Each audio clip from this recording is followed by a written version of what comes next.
ભલે મારા પિતાએ તમને પરવાનગી આપી હોય, શું તમે રાજકુમાર સાથે આ રીતે વાત કરી શકો? તેમ બીજાનું સ્વાગત કરવાનું નથી શીખ્યું. અલગ અલગ લોકના લોકોને મનુષ્યની જેમ જોતા નથી શીખ્યું. તું અહંકારમાં જીવ્યો. તું રાજ્ય કરવા માંગે છે, પણ તને એ નથી ખબર કે પ્રેમ શું હોય છે.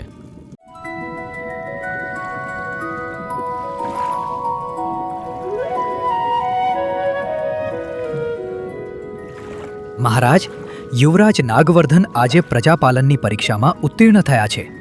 100 નાગ વિદ્વાનોએ તેમના જ્ઞાનની પરીક્ષા લીધી અને તેઓ બધામાં પ્રથમ રહ્યા. જય જય નાગવર્ધન મહારાજ!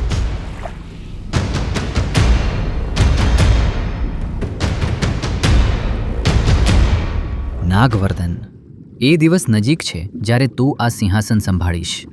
પણ એ દિવસ આવતા પહેલા મારે તને એક સત્ય જણાવવું છે. કહો પિતાજી, હું સાંભળવા માટે તૈયાર છું.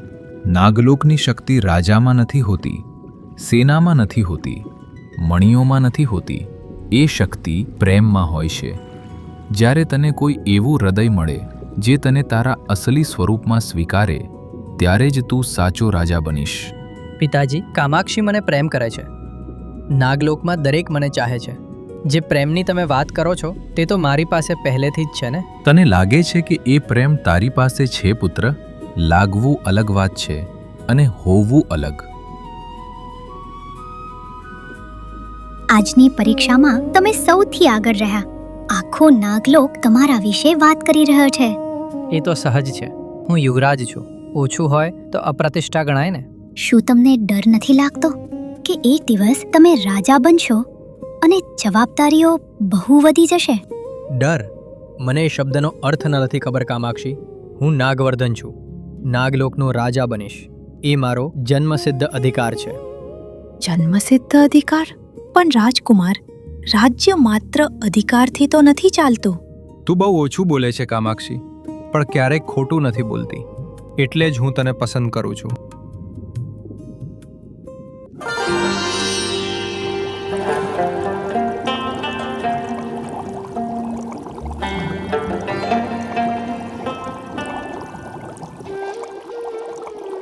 યુવરાજ, આજે તમારો યુદ્ધકળાનો અભ્યાસ છે ને?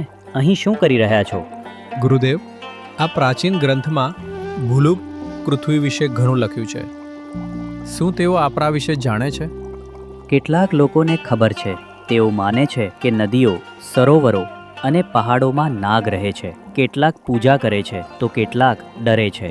તેઓ આપણી પૂજા કરે છે, પણ આપણે તેમને દેખાતા નથી. શું આ ન્યાય છે ગુરુદેવ? બે લોક વચ્ચે એક સીમા હોવી જરૂરી છે યુવરાજ. એ જ નિયમ છે, મહારાજાનો બનાવેલો નિયમ. પણ જ્યારે હું રાજા બનીશ ત્યારે હું આ નિયમને બદલી નાખીશ. નિયમ વગર કોઈ કારણ વગર નથી બનતા યુવરાજ.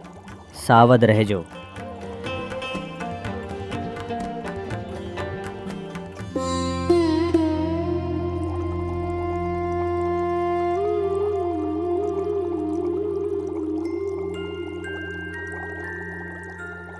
તેઓ ત્યાં જ છે. આપણી ઉપર ચાલી રહ્યા છે. આપણી નદીઓમાં સ્નાન કરી રહ્યા છે. તેમને આપણા વિશે કંઈ જ ખબર નથી.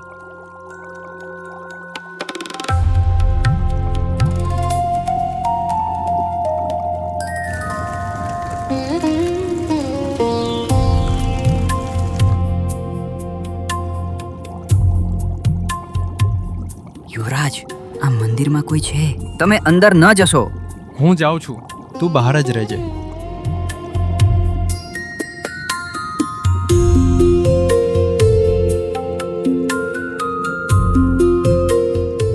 ઋષિન્દ્ર, તમે અમારા નાગલોકમાં છો. મહારાજાની અનુમતિ વગર તમને આ મંદિરનો ઉપયોગ કરવાની પરવાનગી કોણે આપી? રાજકુમાર, શું તે બોલતા પહેલા પરવાનગી માંગતા નથી શીખ્યો? આ અમારો નાગલોક છે. અહીં મારા પિતાજી રાજા છે. હું ભવિષ્યનો રાજા છું. પરવાનગી માંગવાની જરૂર તમારી છે, અમારી નહીં. શક્તિશાળી વ્યક્તિ હંમેશા અધિકારની ભાષા બોલે છે, પણ નિર્બળ વ્યક્તિ જ મર્યાદા શીખે છે. તારી પાસે શક્તિ છે, પણ મર્યાદા નથી. કહો તમે અહીં કેમ છો? નહીંતર મારા સૈનિકો તમારી સાથે વાત કરશે. હું અહીં તારા પિતાની પરવાનગીથી છું. ખબર છે? તેમણે જ મને આમંત્રિત કર્યો હતો. તેમને પહેલેથી જ ખબર હતી કે એક દિવસ એક ઋષિ આવશે જ્યારે તેમના પુત્રને મર્યાદા શીખવાનો સમય આવશે. ભલે મારા પિતાએ તમને પરવાનગી આપી હોય, શું તમે રાજકુમાર સાથે આ રીતે વાત કરી શકો? તેમ બીજાનું સ્વાગત કરવાનું નથી શીખ્યું. અલગ અલગ લોકના લોકોને મનુષ્યની જેમ જોતા નથી શીખ્યું. તું અહંકારમાં જીવ્યો. તું રાજ્ય કરવા માંગે છે, પણ તને એ નથી ખબર કે પ્રેમ શું હોય છે. તમને મારું આકલન કરવાનો કોઈ અધિકાર નથી. અધિકાર જોઈએ તો યોગ્યતા પણ હોવી જોઈએ. તને મારું આકલન કરવાની યોગ્યતા નથી, પણ હું તારું આકલન કરી શકું છું. હું નાગલોકનો યુવરાજ છું. મારા પિતા આ લોકના મહારાજા છે. તમે માત્ર એક અતિથિ છો. અતિથિ આ રીતે વાત નથી કરતા. યુવરાજનું પદ તને જન્મથી મળ્યું છે. એ તારી મહાનતા નથી, તારા પિતાની મહાનતા છે. હું પ્રજાપાલનની પરીક્ષામાં પ્રથમ આવ્યો છું. નાગલોકમાં બધા મારું સન્માન કરે છે. મારા જ્ઞાન અને મારી શક્તિ પર કોઈને શંકા નથી. લોકો તારું સન્માન કરે છે, પ્રેમ નહીં. શું તું તફાવત જાણે છે? કામાક્ષી મને પ્રેમ કરે છે. શું તે તને પ્રેમ કરે છે કે તારા પદને? જો કાલે તું રાજા ન રહે, એક સાપ બની જાય અને એકલો કોઈ નદીમાં રહે, શું ત્યારે પણ તે તારી સાથે રહેશે? તને નથી ખબર, એ જ તારી સમસ્યા છે. તારા પિતાના પડછાયા વગર તું ક્યારેય આગળ નથી વધ્યો. સામાન્ય જનતાના કષ્ટ શું હોય છે એ તે ક્યારેય અનુભવ્યું નથી. જે દિવસે તું જનતાના પ્રેમનું મૂલ્ય સમજી જઈશ, તે જ દિવસે તું સાચો રાજા બનીશ. તમે શું કરવા ધારી રહ્યા છો? મને પાઠ ભણાવવા માંગો છો? તમે મારું કંઈ જ નહીં કરી શકો. હું એવું કરવા નથી માંગતો નાગવર્ધન, પણ જે તારી સાથે થવું જોઈએ તે જ થશે. આ તારા પિતાની પણ ઈચ્છા છે. તેમણે કહ્યું હતું કે મારા પુત્રને એક સબકની જરૂર છે. પિતાજી, શું પિતાજીએ જ તમને કહ્યું? પ્રેમ કરનાર પિતા ક્યારેક કઠોર પણ હોય છે. તને આ હજુ સુધી સમજાયું નથી. મને તમારી શિખામણની જરૂર નથી. મેં ક્યારેય કોઈ ભૂલ નથી કરી. મારા રાજ્યમાં હું જ રાજા છું. મારો નિર્ણય જ અંતિમ નિર્ણય છે. નાગવર્ધન, તું હવેથી ભૂલોકમાં રહીશ. જ્યાં સુધી કોઈ શુદ્ધ આત્મા તને, તારા અંદરના મનુષ્યને પ્રેમ ન કરે, જ્યાં સુધી તે તને સ્વીકારી ન લે, જ્યાં સુધી તેના આંસુનું એક ટીપું તને સ્પર્શ ન કરે, ત્યાં સુધી તું નાગના રૂપમાં એકલો રહીશ. ત્યાં સુધી નાગલોકમાં તારા માટે કોઈ સ્થાન નથી. ના, આ તો અન્યાય છે. મેં શું ભૂલ કરી છે? થોડું ગર્વથી બોલ્યો હતો. શું એના માટે આટલી મોટી શિક્ષા? ગર્વથી વાત કરવી પાપ નથી નાગવર્ધન. ગર્વને કારણે કોઈ બીજાનું દુઃખ ન જોઈ શકવું એ પાપ છે. તને એકવાર પણ કોઈ બીજાની પીડા અનુભવાઈ નથી. રાજા બનવા માટે એ જાણવું જરૂરી છે. ઋષિન્દ્ર, મને ક્ષમા કરો. મેં ખોટી વાત કરી. હું સમજી ગયો છું. શું કોઈ બીજો માર્ગ નથી? હવે વિનમ્રતા આવી છે, પણ એ ડરને કારણે છે. મને નથી જોઈતી. ડર વગર, પદ વગર, જ્યારે બધું જ ખોવાઈ જાય ત્યારે જે અસલી વિનમ્રતા આવે છે તેને શીખ નાગવર્ધન. ત્યારે પાછો આવજે.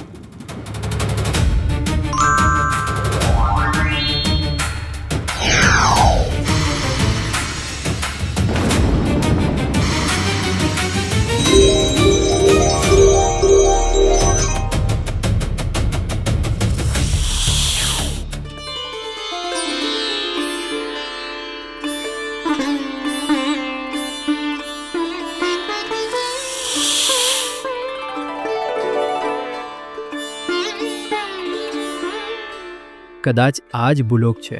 અહીં હું એક નાગ છું. અહીંના લોકો મારું નામ નથી જાણતા, મારા નાગલોક વિશે નથી જાણતા. તેમને નથી ખબર કે હું એક રાજકુમાર છું. તેમને બસ એક જ વસ્તુ દેખાય છે, નાગ.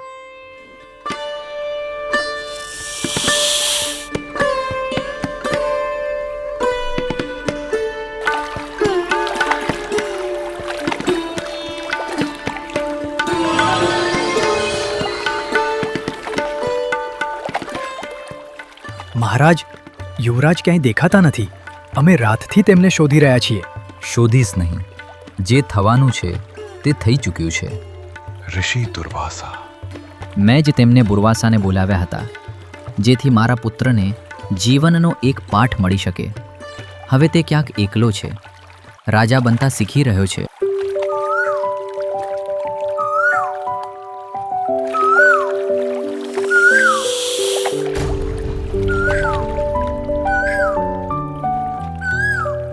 તેઓ મને જોઈને ડરી રહ્યા છે, જ્યારે મેં તેમને કોઈ નુકસાન નથી પહોંચાડ્યું. તેમને બસ એક સાપ દેખાય છે. દુર્વાસા ઋષિએ કહ્યું હતું કે મેં બીજાને સ્વીકાર્યા નથી. હવે સમજાય છે કે જ્યારે કોઈ તમને સ્વીકારે નહીં ત્યારે કેટલું દુઃખ થાય છે.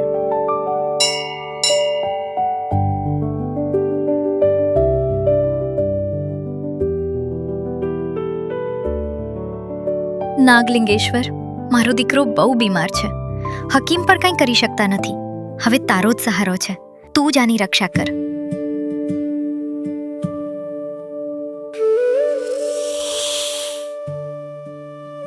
નાગદેવ, શું તમે સાચે જ સાક્ષાત નાગદેવ છો? શું મારો દીકરો બચી જશે?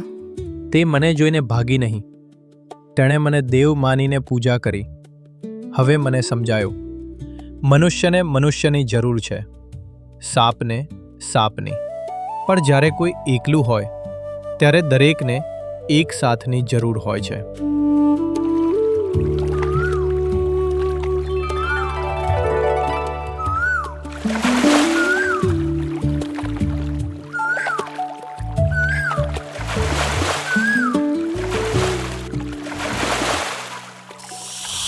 ખબર નથી કેમ આ છોકરી બીજા જેવી નથી લાગતી. એની વાતોમાં, એના હાસ્યમાં એક અજીબ શાંતિ છે. દુર્વાસા ઋષિની વાતો ફરી સંભળાઈ રહી છે. જ્યાં સુધી કોઈ શુદ્ધ આત્મા તને પ્રેમ ન કરે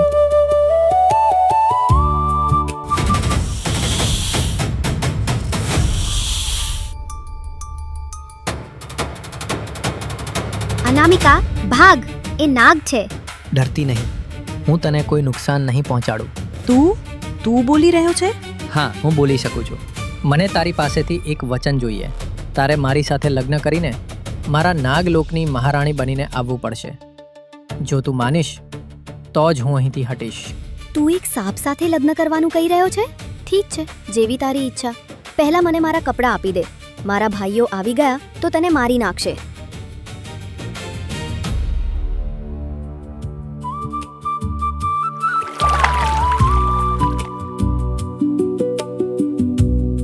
બધા મને જોઈને ભાગી જાય છે, પણ તેણે એક સાપને વચન આપ્યું છે.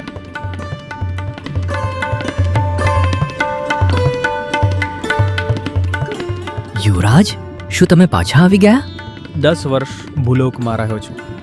દરેક દિવસ એક નવો બોધપાઠ હતો. તેઓ મને જોઈને ભાગી જતા હતા. મેં તેમને કોઈ ઈજા નથી પહોંચાડી, છતાં તેમને મારા પર વિશ્વાસ નહોતો. તમે પાછા માનવ સ્વરૂપમાં છો? શું શાપ સમાપ્ત થઈ ગયો? ના, નાગલોકમાં જ હું માનવ સ્વરૂપમાં રહી શકું છું. બહાર નીકળતા જ ફરીથી સાપ બની જાઉં છું. પણ મેં રામાપુર ગામની એક છોકરી પાસેથી વચન લીધું છે. વચન? એક છોકરી છે, અનામિકા. તે મારી સાથે લગ્ન કરવા માટે માની ગઈ છે. શું તે માની ગઈ? સાચે જ? ખબર નથી, પણ સમય આવે ખબર પડી જશે. પહેલાં હું મારા પિતાને મળીશ.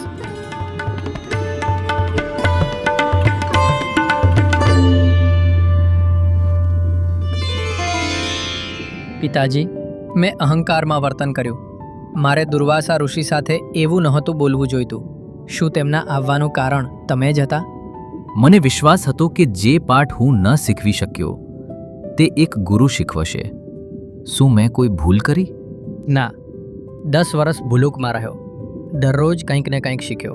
લોકો મને જોઈને ડર્યા. મેં તેમને નુકસાન નથી પહોંચાડ્યું, છતાં તેમને વિશ્વાસ ન થયો. એક વૃદ્ધ મહિલાએ મને ભગવાન માનીને પૂજા કરી. તે એક ક્ષણમાં મને સમજાયું, કોઈને તેના અસલી સ્વરૂપમાં સ્વીકારવાનો અર્થ શું હોય છે. શું હવે સમજાયું કે પ્રેમ શું છે? થોડું ઘણું, હજુ ઘણું શીખવાનું બાકી છે. એટલે જ મેં રામાપુરની એક છોકરી પાસેથી વચન લીધું છે. શું તે માની ગઈ? મનાવી લીધી, પણ તે મને જોઈને ડરીને ભાગી નહીં, પણ ઊભી રહી. એટલું જ પૂરતું છે.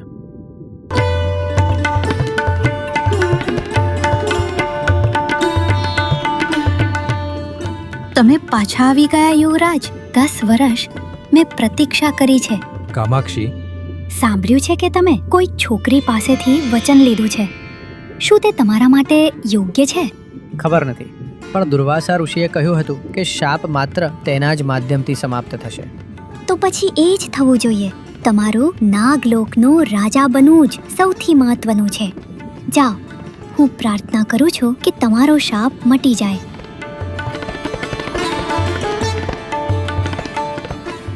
રામાપુરમાં અનામિકા નામની એક છોકરી છે. તેણે મને વચન આપ્યું છે કે તે મારી સાથે લગ્ન કરશે. એ વચન મુજબ મારે તેને નાગલોક લાવવી પડશે. શું તે ખરેખર માની જશે?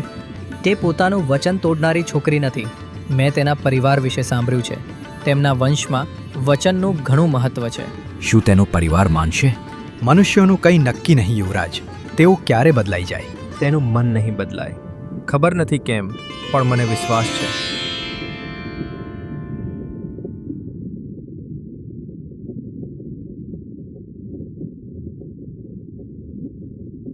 અનામિકા, મેં તને છેતરી. જબરદસ્તી તારી પાસેથી વચન લીધું. તે ખોટું હતું, પણ મને કોઈ બીજો રસ્તો ન દેખાયો. તું નાગલોક આવીશ, મને જોઈશ. તને સમજાશે કે હું માત્ર એક સાપ નથી. તે પછી શું થવું જોઈએ તે હું નક્કી નહીં કરું. તે નિર્ણય તારો હશે. એ જ ન્યાય છે.